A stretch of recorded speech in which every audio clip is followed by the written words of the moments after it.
அன்பான நேயர்களே, அடுத்ததாக நாம் பார்க்கக்கூடிய பொருள் பூசணி விதை.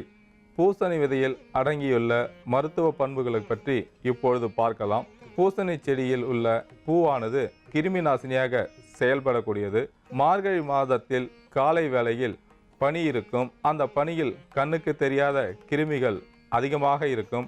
அந்த கிருமிகளை போக்குவதற்கு வீட்டு வாசலில் சாணம் தெளித்து சிறிதளவு சாணத்தில் இந்த பூசணி பூவை செருகி வைப்பார்கள்.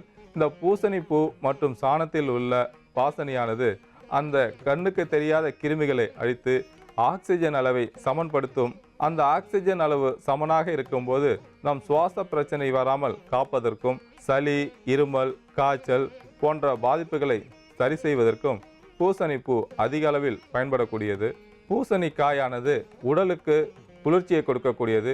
கோடை காலத்தில் உடல் உஷ்ணம் அதிகமாக இருக்கும்போது பூசணிக்காயை இடித்து சாறு எடுத்து அதனுடன் நாட்டு சர்க்கரை சேர்த்து தினமும் காலையில் 25 மில்லி அளவிற்கு குடித்து வரும்பொழுது உடல் உஷ்ணத்தை போக்கும். பெண்களுக்கு உடல் உஷ்ணம் அதிகமாகும் பொழுது வெள்ளைப்படுதல் நோய், சிறுநீரக தாரையில் அரிப்பு, நமைச்சல் போன்ற பல பாதிப்புகள் வருவதற்கு வாய்ப்புண்டு. அந்த பாதிப்பை சரி செய்வதற்கு பூசணிக்காயை நன்றாக இடித்து சாறு எடுத்து சிறிதளவு தேன் சேர்த்து தினசரி சாப்பிட்டு கொண்டு வரும்போது வெள்ளைப்படுதல் நோயை போக்கக்கூடியது. இந்த பூசணிக்காயை சிறு சிறு துண்டுகளாக அரிந்து கூட்டாகவோ பொரியலாகவோ சமைத்து சாப்பிட்டு வரலாம். பூசணிக்காய் லேகியம் செய்து சாப்பிட்டு கொண்டு வரும்போது தாது பலம் நன்றாக இருக்கும். உயிரணுக்களின் எண்ணிக்கையை அதிகப்படுத்தக்கூடியது. உடல் உஷ்ணமாக இருக்கும்பொழுது உயிரணுக்கள் உருவாவது கஷ்டமாக இருக்கும். அந்த உயிரணுக்கள் உருவாவதற்கு உடலில் உள்ள உஷ்ணமானது சமநிலையில் இருக்க வேண்டும். அதிக அளவில் இருக்கும்போது உயிரணுக்கள் உருவாவது தடைப்படுத்தப்படும். இந்த உயிரணுக்கள் உருவாவதற்கும் உடல் உஷ்ணத்தை போக்குவதற்கும் பூசணிக்காய் லேகியம் அதிக அளவில் பயன்படக்கூடியது. பூசணிக்காய் லேகியம் செய்து சாப்பிட்டு கொண்டு வரும்போது உடலுக்கு தேவையான ஊட்டச்சத்து கிடைக்கும். எலும்புகளுக்கும் நரம்புகளுக்கும் சக்தி கிடைக்கும். இரத்த ஓட்டம் சீராகும். மாரடைப்பு, நெஞ்சுவலி போன்ற பல பாதிப்புகளை இந்த லேகியம் சரி செய்யக்கூடியது. பெண்களுக்கு கர்ப்பப்பையில் உஷ்ணம் அதிகமாக இருக்கும்போது கருத்தரிப்பது சிரமமாக இருக்கும். அந்த கர்ப்பப்பைக்கு தேவையான குளிர்ச்சியை கொடுப்பதற்கும் கருமுட்டைகள் வளர்ச்சி அடைவதற்கும் பூசணிக்காய் லேகியம் அதிக அளவில் பயன்படக்கூடியது. அடுத்ததாக பூசணி விதையின் உள்ள மருத்துவ குணங்களை பற்றி பார்க்கலாம். எலும்புகளுக்கும் நரம்புகளுக்கும் பலத்தை கொடுக்கக்கூடியது. இரத்த ஓட்டத்தை சீராக்கக்கூடியது. திசுக்களுக்கு தேவையான ஊட்டச்சத்தை கொடுக்கும் ஆற்றல் இந்த பூசணி விதைக்கு உண்டு. சிறு குழந்தைகள் மட்டுமல்லாமல் பெரியவர்களும் தினசரி காலையில் கால் தேக்கரண்டி அளவிற்கு நாட்டு பசும்பாலில் பூசணி விதையை கலக்கி சாப்பிட்டு கொண்டு வரும்போது உடலுக்கு தேவையான ஊட்டச்சத்து கிடைக்கும். நோய் எதிர்ப்பு சக்தி கிடைக்கும்போது உடல் உறுதியாக இருக்கும். எந்த விதமான தொற்று கிருமிகளும் உடலை தொந்தரவு செய்யாது. குறிப்பாக பூசணி விதையானது குழந்தைகளின் மூளை வளர்ச்சிக்கும் எலும்பு வளர்ச்சிக்கும் அதிக அளவில் பயன்படக்கூடியது. அன்பான நேயர்களே, அடுத்ததாக நாம் பார்க்கக்கூடிய பொருள் சூரியகாந்தி விதை. இப்பொழுது இந்த சூரியகாந்தி செடியில் உள்ள மருத்துவ பண்புகளை பற்றி பார்க்கலாம். நம் வீட்டில் உள்ள பெரியவர்களுக்கு ஆஸ்துமா நோய், சைனஸ் நோய் இது போன்ற பாதிப்புகள் இருந்தாலும், சுவாச உறுப்புகள் பழுதடைந்திருந்தாலும் இந்த சூரியகாந்தி செடியை வீட்டில் வளர்த்து வரும்போது காற்றில் உள்ள கெட்ட வாயுக்களின் அளவை குறைத்து ஆக்சிஜன் அளவை அதிகப்படுத்தும். கண்ணுக்கு தெரியாத கிருமிகளை அழித்து தூசு துகள்களை சுத்தம் செய்து நாம் சுவாசிப்பதற்கு ஆக்சிஜனை கொடுப்பதற்கு அதிக அளவில் இந்த சூரியகாந்தி செடியானது பயன்படுகிறது. வீட்டில் ஆஸ்துமா நோயால் பாதிப்புடையவர்கள் இந்த சூரியகாந்தி செடியை வளர்த்து வரும்போது ஒரு தூய்மையான காற்றை பெற்று நம் சுவாச உறுப்புகள் பழுதடையாமல் பாதுகாப்பதற்கு சூரியகாந்தி செடி அதிக அளவில் பயன்படுகிறது. அதனால் சூரியகாந்தி செடியை வீட்டில் வளர்த்து வரும்போது சுவாச உறுப்புகள் பழுதடையாமல் பாதுகாக்கலாம்.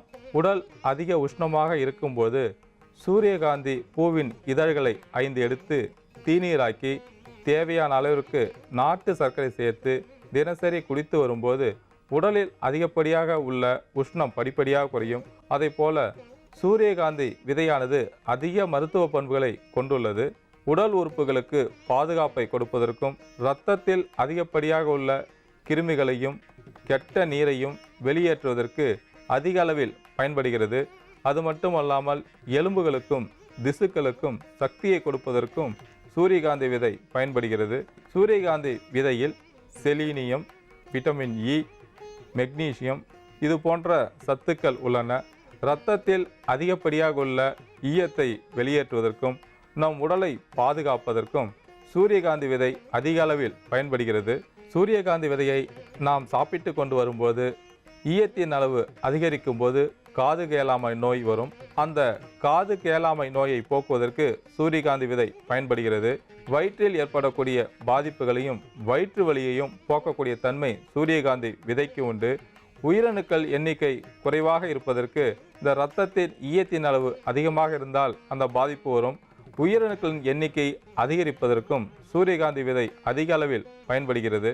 இரத்தத்தில் 10 மைக்ரோகிராமுக்கு அதிகமாக ஈயம் இருக்கும்போது உடலானது பல்வேறு விதமான நோய் தாக்குதல்களை சந்திக்க நேரிடும்.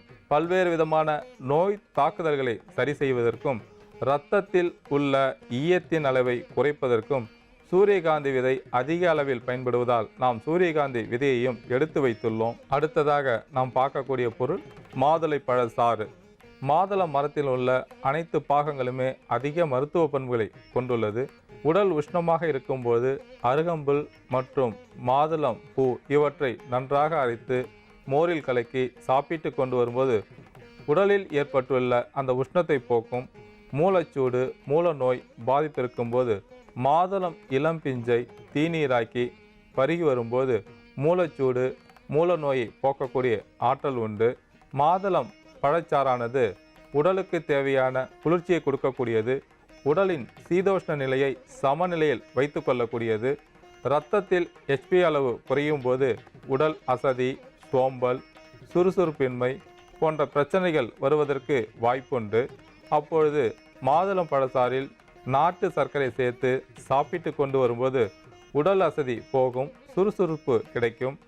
ஞாபக சக்தி அதிகரிப்பதற்கு மாதுளம் பழச்சாறில் பாதாம் பருப்பு, பிஸ்தா பருப்பு, சாரப்பருப்பு இவற்றை தூள் செய்து தேவையான அளவிற்கு தேன் சேர்த்து சாப்பிட்டு கொண்டு வரும்போது இரத்த ஓட்டம் அதிகரிக்கும்.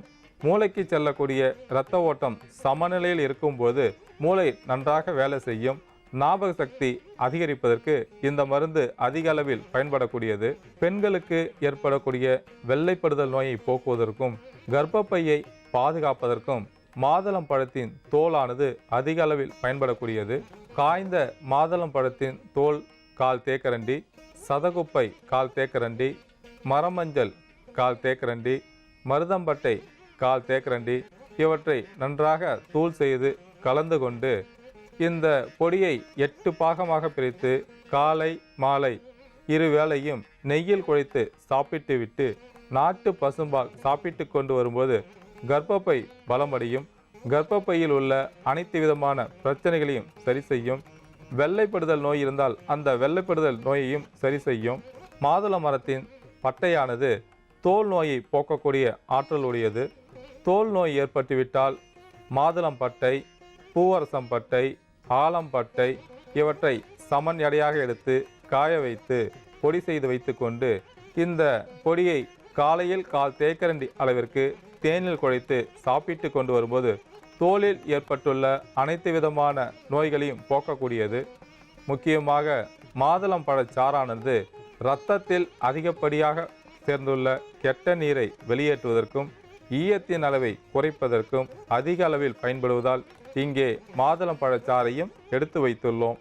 அடுத்ததாக நாம் பார்க்கக்கூடிய பொருள் ஜீரகம். நம் உடலை நல்ல முறையில் பாதுகாப்பதற்கு ஜீரகம் அதிக அளவில் பயன்படுகிறது. இரத்தத்தில் சேர்ந்துள்ள கெட்ட நீரை சிறுநீர் வழியாக வெளியேற்றுவதற்கும் மாசுகளை வெளியேற்றுவதற்கும் இரத்தத்தில் அதிகப்படியாக உள்ள ஈயத்தை குறைப்பதற்கும் ஜீரகம் அதிக அளவில் பயன்படுகிறது. ஈயத்தின் அளவு அதிகரிக்கும் போது காது கேளாமை, ஞாபக சக்தி குறைவு, வயிற்று வலி, வயிற்று உப்புசம், மலச்சிக்கல் போன்ற பல பாதிப்புகள் வரும்.